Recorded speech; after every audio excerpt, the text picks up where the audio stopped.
Okay, bakit ngayon sasabihin mong treason news, palibasa, binibintang mo kay Presidente Duterte? Panindigan mo yan. Pag napatunayan namin na si Noynoy Aquino ang nagsimula, di dapat sabihin mong treason news din. Dahil sa panahon ng administrasyon ninyo, Senator Antiveros, nawala ang Scarborough Shoals sa atin. Bago manira, siguraduhin na tama naman yung mga sasabihin mong panira. Dahil pag hindi ka magiging kapanipaniwala. Gross ignorance of the law ka naman.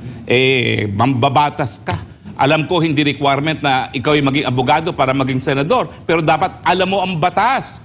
Dahil pag pinapakita mo yung kawalan ng kaalaman sa batas, paano ka na makakagawa ng mga batas na makakaapekto sa pang-araw-araw buhay ng mga Pilipino? Swerte ka na ikay pinagbigyan nga Trillanes ni Senator Enrile na hindi niya ilinabas kung anong pagtataksil na ginawa mo.